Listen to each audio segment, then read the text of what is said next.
Assalamualaikum warahmatullahi wabarakatuh. Perkenalkan, nama saya Khairunisa dengan NIM 2020 153 135.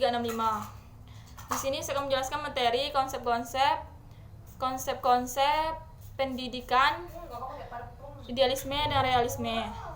Satu, sejarah dan tokoh-tokohnya. Sejarah dan tokoh-tokoh aliran filsafat idealisme. Idealisme merupakan pemikiran filsafat yang menganggap bahwa realita kehidupan ini bukanlah suatu hal yang hakiki, melainkan hanya gambaran dari jiwa manusia dan spirit manusia. Pada masa Plato, banyak tafsiran bersifat metafisika muncul. Tafsiran-tafsiran tersebut banyak sekali yang menganggap bahwa dalam kehidupan dini banyak wujud yang bersifat gaib dan kedudukannya lebih tinggi dari segala sesuatu yang bersifat nyata.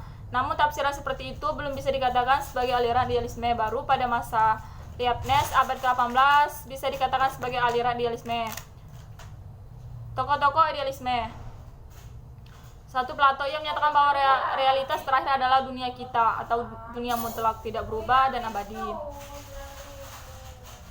Hegel, ia terkenal sebagai filosof yang menggunakan dialektika sebagai metode filsafat.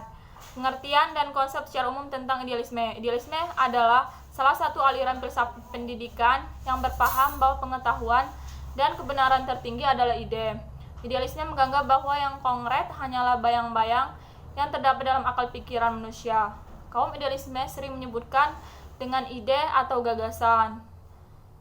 Dalam pengertian filsafati, idealisme adalah sistem filsafat yang menekankan pentingnya keunggulan pikiran, roh, soul atau jiwa, spirit daripada hal-hal yang bersifat kebendaan atau material. Pandangan-pandangan umum yang disepakati oleh para filsuf idealisme yaitu jiwa manusia adalah unsur yang paling penting dalam hidup. Dua, hakikat akhir alam semesta pada dasarnya adalah non-material. Konsep-konsep idealisme dalam filsafat pendidikan ada 4, yaitu metafisika idealisme, humanologi idealisme, epistemologi idealisme, 4, aksiologi idealisme. Konsep pendidikan menurut aliran idealisme tentang guru, sistem teori kurikulum, dan lain-lain. Dalam hubungannya dengan pendidikan, idealisme memberi sumbangan yang besar terhadap perkembangan filsafat pendidikan. Kaum idealis percaya bahwa anak merupakan bagian dari alam spiritual yang memiliki pembawaan spiritual sesuai potensialitasnya.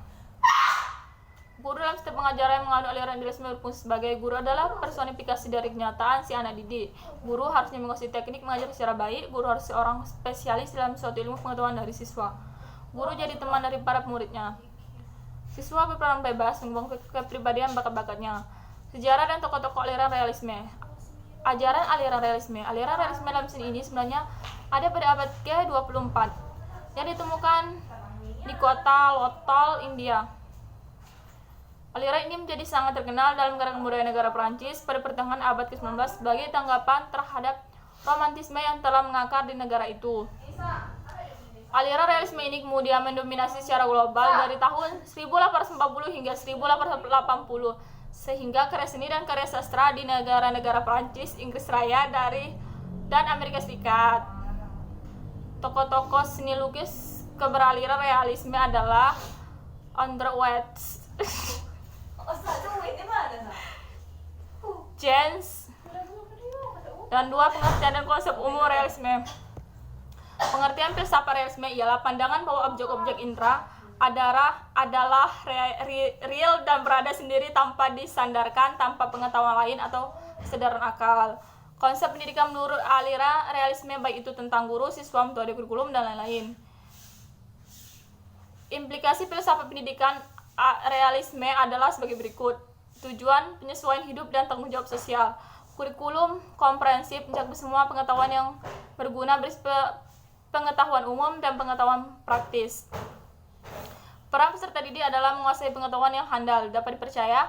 Belajar bergantung pada pengalaman baik langsung atau tidak langsung. Peranan pendidik adalah menguasai pengetahuan, terampil dalam teknik pengajaran, dan dengan keras menuntut prestasi peserta didik. Baiklah, itulah yang dapat saya sampaikan. Kurang dan lebihnya saya mohon maaf. Saya akhiri. Wabillahi taufiq wal hidayah. Wassalamualaikum warahmatullahi wabarakatuh.